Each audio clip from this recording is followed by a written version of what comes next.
What's up, gang? It's your trainer, Joe Stones, and we're back in the gym with you today. We're back to hitting some more mobility. Today, we're gonna work some mobility into the front part of our legs, our quads. These muscles get worked a lot with all the exercises that we're doing, even from the sitting that we're doing, which tightens up into our hip flexors. Sometimes those quads can also get tight from that. And when we do a lot of mobility for those hips, we have several of them on this platform. You should definitely be working those into your repertoire too, but we don't wanna neglect the quads. They're a big muscle group, 4 different muscles that are in the front of those legs. They get knotted up, they get tight, and they get abused from workouts that we're doing. So what we're gonna do today is we're gonna take a very popular quad stretch that I'm sure a lot of us have done in the past, but we're gonna make sure that we do it the proper way, and we're not gonna be just stretching through our hip flexors, but stretching mostly, again, through those quads. So most of us, when we're doing our quad stretch workout, we go down to the knee, we will kneel down and tuck our tailbone and just stretch from here. And this is an excellent stretch, especially if you're a beginner, if you're someone warming up, but for a majority of us, this isn't really much of a quad stretch. We get more out of the hip and the hip flexor being stretched this way. It's a great stretch. But what we're trying to stretch today is more into our quad. The way we want to do this to isolate mostly into that quad is by elevating the foot. And in order to stretch into our quad, we need to have as much bend in our knee as possible. When we're doing this today, we're going to show you the hardest, the right way to do it, more of a difficult way of doing it. And then from there, we're gonna show you some regressions just in case it's a little bit too intense for you. All you're gonna need for this mobility drill today, very simply, is a wall. So we're gonna come over to the wall. I have a yoga mat just placed against the wall for padding for the knee. You can use a pillow if you're at home. It really doesn't matter. You can definitely pad up your knee or your shin if you need to.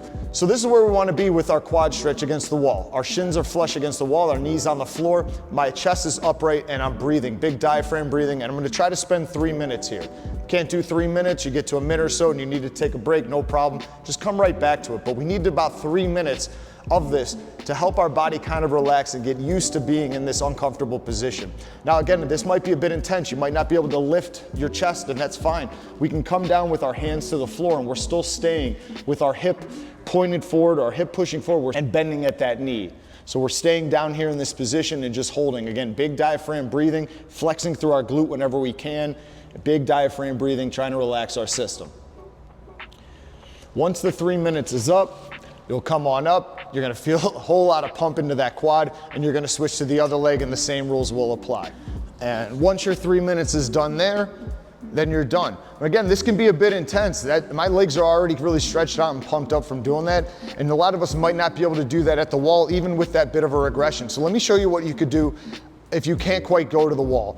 Okay, coming from the wall, if that's a bit too intense for that quad stretch, you're gonna grab yourself a bench like I have here. If you're at home, you use your chair or a couch. You're gonna kneel onto the floor and you're gonna place, again, the foot on top of the couch or on top of the bench, having a big bend in our knee. This was the important thing we spoke about having a nice bend in that knee when we're trying to stretch our quad. So as you can see with this, it's not quite as high, it's not as intense as the wall, still pretty intense that we have the foot elevated, and I'm still focusing on the same thing. Tuck in my tailbone, good posture through my core. As you can tell, I'm a bit more upright and it's a bit more tolerable. I'm gonna be flexing through my glute as much as I can to try to turn off this hip flexor and just stretch through my quad. And again, big breathing. Minimum of 3 minutes on each side.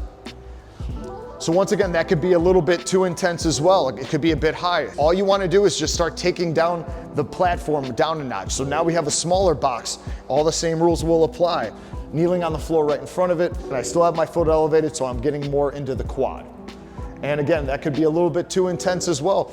The one that we do at the floor, where we're just kneeling on the floor, this might be where you're at. We have to start progressing it forward though and challenging it a little bit. So I want you to get a yoga block or get a pillow, again, something that can help you elevate that foot and start placing that underneath your foot or underneath your shin to start elevating that. And then start working into that quad stretch if you have very sensitive quads, or if you just lack the flexibility there. This is again the regression for you, and it's no problem. Everybody has to start somewhere, but this is again where you want to start when it comes to stretching into those quads. We do a lot of our sitting and we do a ton of hip mobility and things because those get tight, but we forget about what else our hips are connected to. It's connected to our core, it's connected into our quads, into the front of the legs. So we can't neglect the mobility on those.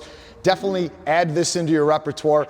Do it once every couple of days or right before a workout, and you're gonna see there's gonna be way better circulation into those hip flexors, into those quads. Help your legs just perform a little bit better.